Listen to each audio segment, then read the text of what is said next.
l'economia per completare l'uscita del Veneto dalla pandemia. Il presidente della regione fa il punto della situazione alla luce dell'accelerazione della campagna vaccinale.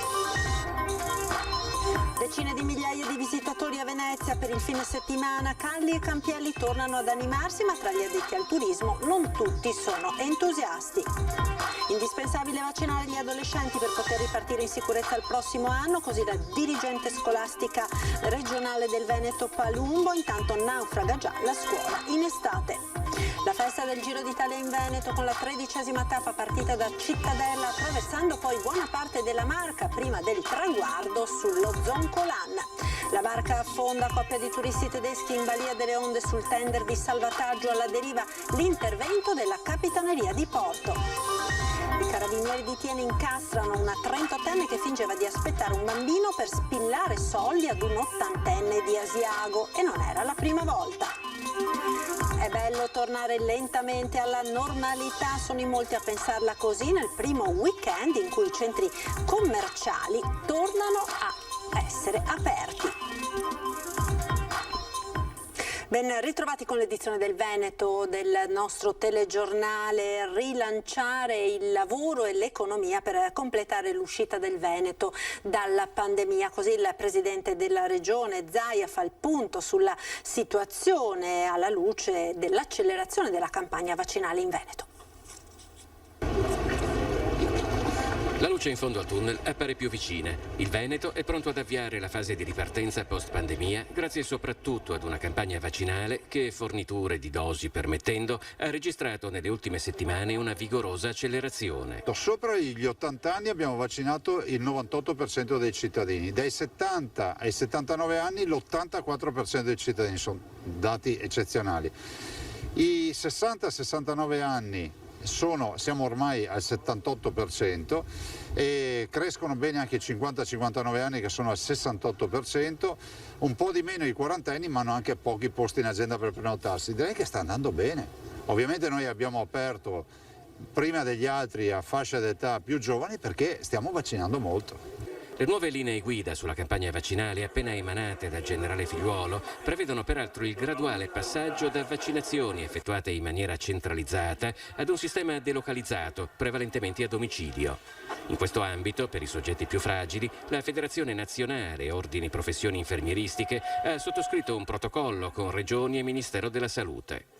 Dopo quella sanitaria, poi, la seconda priorità sarà quella di far ripartire l'economia. Noi dobbiamo pensare a chi ha perso il lavoro, una persona su 4 a livello nazionale ha perso il lavoro. Noi abbiamo perso almeno 40.000 posti di lavoro e questo la dice lunga sulla priorità. La priorità è il lavoro, far ripartire l'economia e se ne viene fuori con sicuramente i fondi del recovery, gli investimenti eccetera, ma anche lasciando libere le persone, le nostre imprese. Lo vediamo qui a Venezia.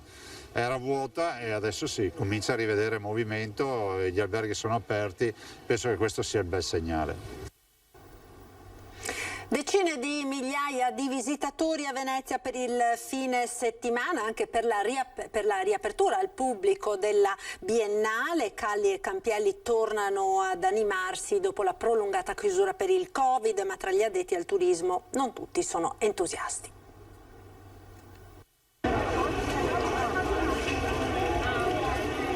Forse l'unico motivo per cui oggi non sarebbe corretto parlare di assalto a Venezia è che negli ultimi anni questa città è stata attraversata veramente da folle immense di turisti, 20, 25, 30 milioni all'anno. Ma decine di migliaia di persone che convergono contemporaneamente nello stesso punto, come è accaduto a Venezia in questo fine settimana, rappresentano comunque un bel numero, anche per una delle capitali del turismo di massa. Alle mie spalle uno scenario che avevamo quasi dimenticato, una piazza San Marco che è tornata a popolarsi. Sono aperti i musei, è aperta la basilica, sono aperti quasi tutti i locali della piazza. In realtà però non tutti coloro che lavorano col turismo si dicono entusiasti della giornata. Come sta andando la giornata? Male. Nessuno vuole fare giri in conto? Pochissimo. Siamo in 4 qua, ci dobbiamo ancora muovere. Si vende niente? Quasi niente. Ma come mai? Questi sono tutti veneti. Cosa prendo un souvenir per portarlo a Vicenza? Ci vogliono gli stranieri. E allora andiamo a conoscere chi è arrivato oggi a Venezia, pescando a caso tra Piazza San Marco e il Ponte di Rialto. Di dove siete? Di Sanremo. Quando siete arrivati? Ieri. Quanto rimarrete? Una settimana. Da dove arrivate? Bologna. Bologna, 100 di Ferrara, Bolognese. Quanto rimarrete qui a Venezia? Solo un giorno. È proprio una toccata e fuga. Toccata e fuga. Il fatto che ancora ci sia un po' di Covid in giro vi preoccupa? Ma direi di no, soprattutto per il fatto che man mano anche noi ragazzi ci stiamo vaccinando. Where are you from? Luxembourg. Questa ragazza è arrivata da Lussemburgo assieme a 3 amici e si fermerà in città per 3 giorni. Come spesso accade, a Venezia si mescolano nazionalità diverse. Where are you from? I'm from Turkey. And you? From France. I'm from Ireland. Ma perché siete tutti di diverse nazionalità? Stiamo studiando un master di sostenibilità e management energetico alla Bocconi. Ah, e oggi avete deciso di fare una gita? Quanto rimanete? 2 giorni. Ed ora torniamo a parlare di scuola, focolai appunto nelle scuole, i contagi si allargano nelle classi, l'anno è ormai finito, ma per non farci trovare impreparati a settembre la dirigente scolastica Carmela Palumbo oggi da Breda di Piave nel Trevigiano ha lanciato la proposta della vaccinazione agli studenti commentando appunto i dati dei contagi nelle classi in provincia di Treviso. Non ci aspettavamo proprio una recrudescenza, diciamo così, dei contagi e chiaramente questo significa che bisogna mantenere alta l'attenzione, i protocolli di sicurezza, ma soprattutto che bisogna davvero per settembre cominciare a ragionare sulla vaccinazione anche dei ragazzi. Se il contagio si è praticamente azzerato tra i docenti con indici vicini allo zero, lo stesso non si può dire tra gli studenti. Sono 700 quelli a casa in questi giorni in quarantena per aver contratto anche fuori dalle aule il Covid. 2 cluster importanti in 2 istituti superiori, 76 classi in quarantena con il contact tracing subito scattato per i familiari.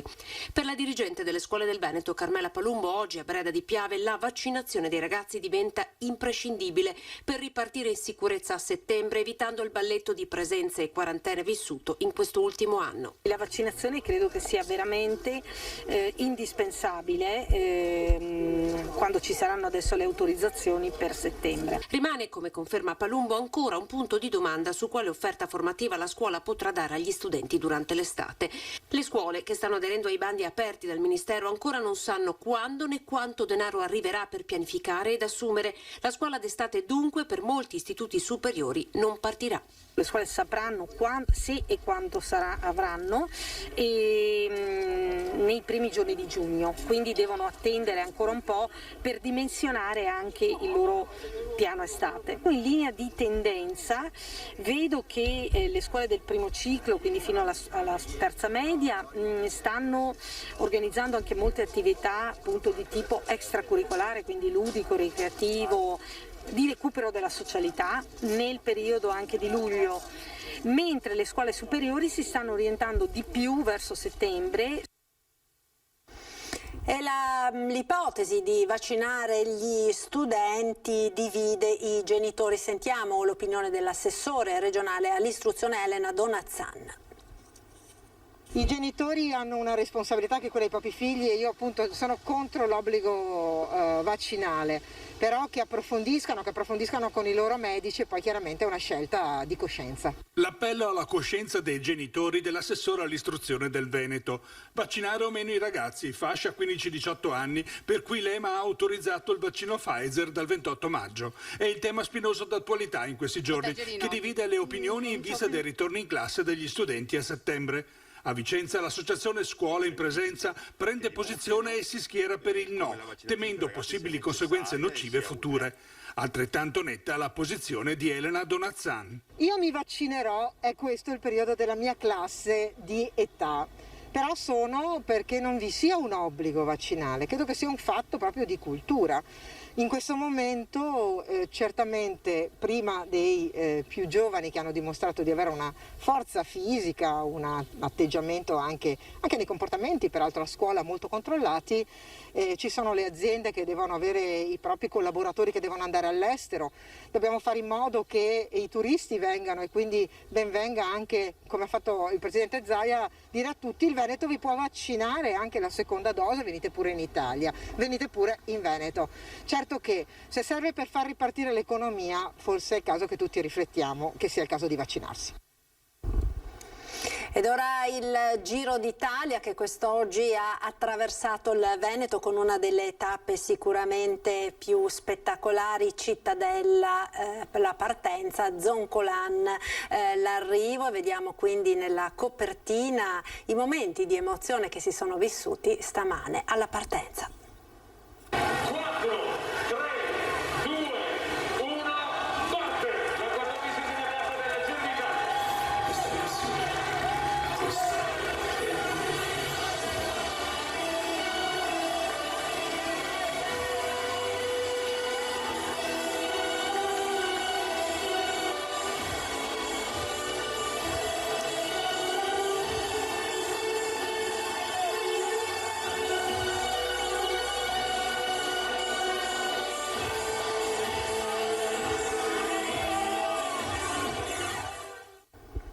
Ecco le suggestive immagini dunque della partenza in centro a Cittadella, 14ª tappa del Giro d'Italia, vinta, lo ricordiamo, da Lorenzo Fortunato.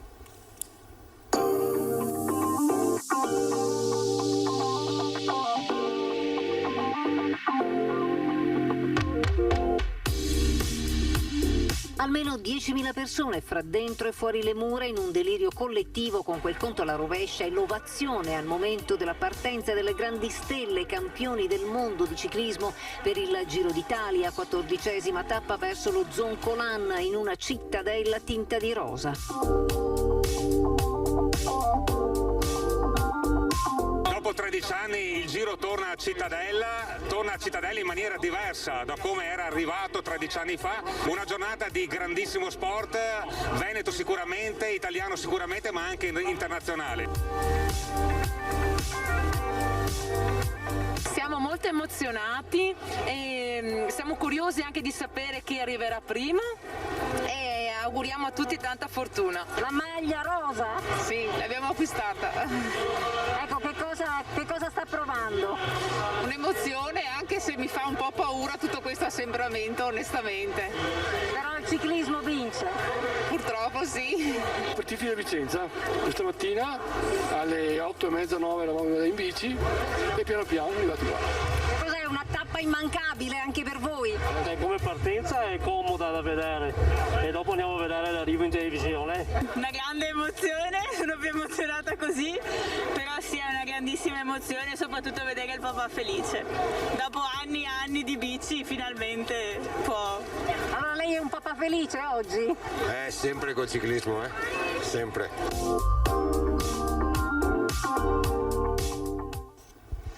Ed il Giro da Cittadella ha attraversato anche la Marca trevigiana, ciclisti entrati dalla Castellana che hanno attraversato Montebelluna, poi il Montello ed il Friuli, corsa che potrebbe tornare tra 2 anni con partenza o arrivo proprio a Treviso. Vediamo. Cos'è per Montebelluna questo passaggio del Giro d'Italia? È una situazione importantissima. Ma io mi auguro che sia solamente l'inizio, nel senso che sarà nostro compito organizzare sia anche o una partenza o un arrivo a Montebelluna. L'annuncio oggi durante la nostra diretta per il passaggio della Corsa Rosa per il centro di Montebelluna, giusto 20 anni dopo quella 13ª tappa dell'84esimo Giro d'Italia che partì il 1° giugno del 2001 proprio dalla Loggia dei Grani. Idee già chiare su costi e soprattutto tempi. Che passi per Montebelluna il prossimo anno non credo, perché ci vogliono almeno 2 anni di programmazione. Per cui probabilmente sarà per il 2023 che cercheremo di organizzare il tutto. Evento sportivo sentito particolarmente dai montebellunesi che non hanno ascoltato l'invito del sindaco medico di seguire il passaggio del Giro da casa. Ho chiesto perlomeno che tengano le mascherine, d'altronde con una manifestazione del genere è impossibile poter far distanziare le persone. Fortunatamente i casi a Montebelluna sono ormai ridotti al minimo e mi auguro che solo il fatto di tenere le mascherine possa contribuire a una non diffusione del virus. Montebelluna che non dimentica, dedicando il passaggio degli atleti alle vittime del contagio. L'abbiamo dedicata intanto a tutti coloro che purtroppo non ci sono più a causa del Covid. Credo che sia il modo migliore per ricordarli, con una grande manifestazione sportiva.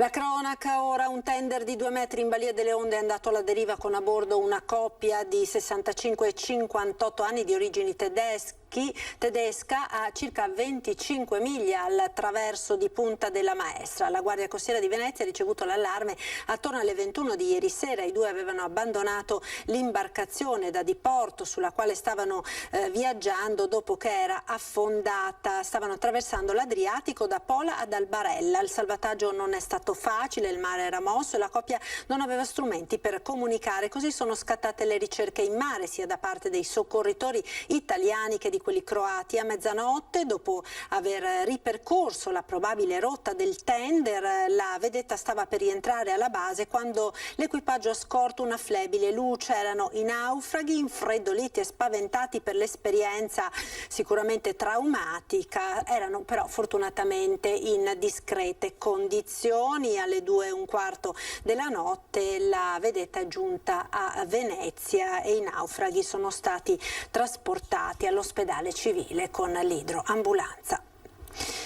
Operazione Pregnant Woman, donna incinta. I carabinieri di Thiene hanno incastrato una 38enne che fingeva di aspettare un bambino per spillare soldi ad un 80enne di Asiago, e non era la prima volta. Finge di aspettare un bambino da un 80enne di Asiago con cui aveva intrecciato una relazione. Lo ricatta che se non le avesse dato i soldi per abortire avrebbe raccontato a tutti della loro tresca. Riesce a farsi dare 14.000 euro in contanti, ma viene incastrata dai carabinieri. Nei guai una 38enne romena accusata con il marito di estorsione e truffa aggravata in concorso. In realtà la donna aveva già spillato 50.000 euro nel 2016 allo stesso anziano, simulando allora problemi di salute. Questa volta l'80enne, già fragile e vulnerabile, è letteralmente crollato al peso delle pressioni psicologiche della donna, ma grazie alle indagini dei militari di Thiene, la 38enne e il marito sono stati finalmente bloccati. Pesanti minacce sul web ad Alessandra Moretti. L'eurodeputata del PD ne fa una battaglia a nome di tutte le donne. Non è un attacco a me, ma a tutte le donne, alla libertà di stare sulla rete senza essere attaccati brutalmente con messaggi d'odio che istigano alla violenza. L'eurodeputata del PD, Alessandra Moretti, minacciata con ferocia da un hater su un social network, ne fa una battaglia nel nome di tutte le donne e delle persone fragili. Ho denunciato questa persona pubblicamente perché penso che ci siano tante donne, tante ragazze che non avendo gli strumenti, che non trovando la forza per denunciare chi le attacca brutalmente in questo modo, ecco, io credo che dobbiamo fare una battaglia per queste persone, per le persone più fragili, perché noi gli strumenti li abbiamo, io sono anche avvocato, quindi so come difendermi, però cosa può fare una ragazzina o un ragazzino che invece è oggetto di tale brutalità?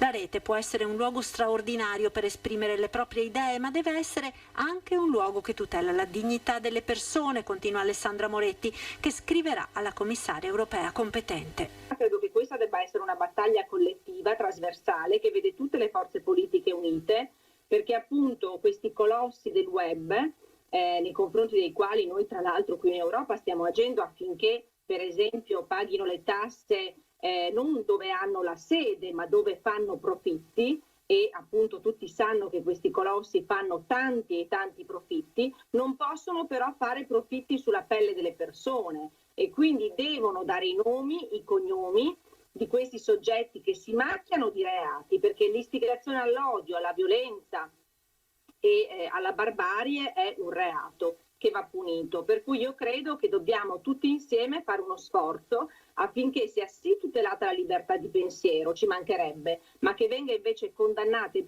punita appunto l'istigazione alla violenza. Ed il deputato Alessandro Zanna oggi era a Treviso per uno degli appuntamenti del Festival Cupido, al centro del dibattito il disegno di legge contro l'omotransfobia che andrebbe a modificare gli articoli del codice aggiungendo le discriminazioni e le violenze per l'orientamento sessuale, il genere, l'identità di genere appunto e le disabilità. Approvare una legge contro i crimini d'odio significa approvare una legge che tutela tutti. Questa non è una legge sulle minoranze, non c'è nessun panda da tutelare. Stiamo parlando di persone che vengono discriminate semplicemente per quello che sono. E dunque si è visto che in tutti i paesi dove questa legge è stata approvata, oltre ad avere un effetto deterrente, ha prodotto una cultura positiva del rispetto e dell'inclusione. Se qualcuno, perché non ha argomenti, perché hanno solo inventato fake news, scappa dal confronto, ecco, questo francamente è la sconfitta della politica. Se le forze politiche che hanno sostenuto la legge alla Camera lo faranno anche al Senato, cioè se Partito Democratico, Movimento 5 Stelle, Leu e Italia Viva, che hanno votato la legge, e alcuni parlamentari di Forza Italia, perché non dimentichiamo che c'è anche un pezzo del centrodestra che l'ha votato, se questi al Senato faranno la stessa cosa, la legge ha i numeri per passare. Io spero e confido ancora che questa possibilità sia scongiurata, perché è il 6° tentativo in Parlamento che facciamo. Non possiamo aspettare ancora 10 anni per avere una legge contro i crimini d'odio. L'Italia è un paese ad alto tasso di omofobia. È bello tornare lentamente alla normalità, sono in molti a pensarla così nel primo weekend nel quale i centri commerciali possono riaprire, i negozi all'interno appunto il sabato e la domenica. Da oggi anche i centri commerciali possono tornare a lavorare nel fine settimana e infatti si vedono già i parcheggi pieni dalle prime ore del mattino, perché tra la gente c'è tanta voglia di tornare a fare shopping e ad avere un po' di normalità. Dopo oltre un anno di restrizioni, lockdown, coprifuoco, sembra essere passato il timore del contagio. Un po' per la campagna vaccinale che prosegue, un po' per l'arrivo della bella stagione, un po' perché c'è consapevolezza. E anche un giro al centro commerciale nel fine settimana sembra un traguardo raggiunto. Chi per un motivo, chi per un altro. Era ora. Un attimo di libertà, un po' di più di tranquillità, ecco, questo è. Speriamo bene di andare avanti e di cercare di migliorare, che la gente non abusi di questo e di poter tornare un po', non dico al massimo subito alla normalità, ma insomma qualcosa di abbordabile adesso. Almeno riusciamo a fare delle commissioni che durante la settimana non c'era possibile per lavori o impegni vari. Che lavoro tra settimana, è solo il weekend libero, io e anche mia figlia per venire, se no optiamo per fare acquisti. Per me hanno aspettato troppo, di la verità, perché come c'erano altre cose aperte potevano aprire anche di sabato e c'era meno confusione alla fine. Ed è tutto per questa edizione, grazie per essere stati con noi, vi lascio come sempre alle previsioni del tempo con il meteo. Buona serata, arrivederci.